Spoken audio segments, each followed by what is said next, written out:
আউযুবিল্লাহি মিনাশ শাইতানির রাজিম। বিসমিল্লাহির রহমানির রহিম। সূরা নূর। এটা একটি সূরা, আমি নাজিল করেছি এবং এতে দিয়েছি অবশ্য পালনীয় বিধান। এতে আমি সুস্পষ্ট বাক্যসমূহ নাজিল করেছি যাতে তোমরা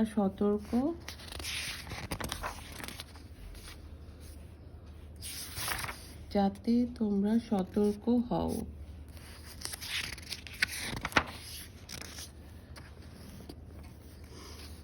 ব্যভিচারিণী ও ব্যভিচারী তাদের প্রত্যেককে 100 বেত্রাঘাত করবে আল্লাহর বিধান কার্যকর করতে। ব্যভিচারিণী ও ব্যভিচারী তাদের প্রত্যেককে 100 বেত্রাঘাত করবে আল্লাহর বিধান কার্যকর করতে তাদের প্রতি দয়া যেন তোমরা অভিভূত না করে, যদি তোমরা আল্লাহ ও আখিরাতে বিশ্বাসী হও, মুমিনদের একটি দল যেন তাদের শাস্তি প্রত্যক্ষ করে। ব্যভিচারী শুধু ব্যভিচারিণী অথবা মুশরিক মহিলাকে বিবাহ করবে, মুমিনদের জন্য এদের বিবাহ করা অবৈধ।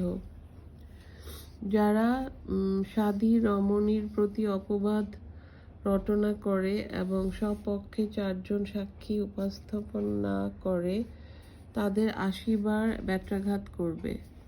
যারা সাধী রমণীর প্রতি অপবাদ রটনা করে ও স্বপক্ষে 4 জন সাক্ষী উপস্থিত না করে, তাদের 80 বার বেত্রাঘাত করবে এবং কখনো তাদের সাক্ষ্য গ্রহণ করবে না। এরাই তো সত্যত্যাগী। যদি এরপর তারা তওবা করে ও নিজেদের সংশোধন করে, নিশ্চয়ই আল্লাহ ক্ষমাশীল দয়ালু। এবং যারা নিজেদের স্ত্রীর প্রতি অপবাদ আরোপ করে অথচ নিজেরা ছাড়া তাদের কোনো সাক্ষী নেই, তাদের প্রত্যেকের সাক্ষ্য এ হবে যে সে আল্লাহর নামে 4 বার শপথ করবে সে অবশ্যই সত্যবাদী, এবং 5ম বার বলবে সে মিথ্যাবাদী হলে তার উপর আল্লাহর অভিশাপ বর্ষিত হবে। তবে স্ত্রী শাস্তি রহিত হয়ে যাবে যদি সে 4 বার আল্লাহর নামে শপথ করে সাক্ষ্য দেয় যে তার স্বামী মিথ্যাবাদী, এবং 5ম বার বলবে তার স্বামী সত্যবাদী হলে তার নিজের উপর আল্লাহর অভিশাপ বর্ষিত হবে। তোমাদের প্রতি আল্লাহর অনুগ্রহ দয়া না থাকলে এবং আল্লাহ তওবা কবুলকারী ও প্রজ্ঞাময় না হলে তোমাদের কেউ রেহাই পেত না। যারা মিথ্যা অপবাদ রটনা করেছে তারা তো তোমাদেরই একটি দল। এ অপবাদকে তোমরা অনিষ্টকর মনে করো না, বরং এ তো তোমাদের জন্য কল্যাণকর। তাদের প্রত্যেকের জন্য কৃত পাপকর্মের ফল আছে এবং তাদের মধ্যে যে এ ব্যাপারে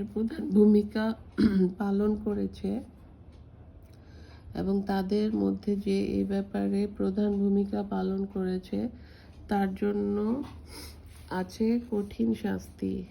একথা শোনার পর বিশ্বাসী পুরুষ ও নারীগণ কেন নিজেদের ব্যাপারে সৎ ধারণা করেনি ও বলেনি, এ তো নির্জলা অপবাদ। তারা কেন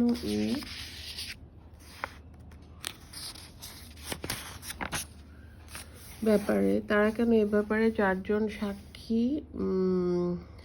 জন সাক্ষী উপস্থিত করেনি। যেহেতু তারা সাক্ষী উপস্থিত করেনি, সে কারণে তারা আল্লাহর আইনে মিথ্যাবাদী।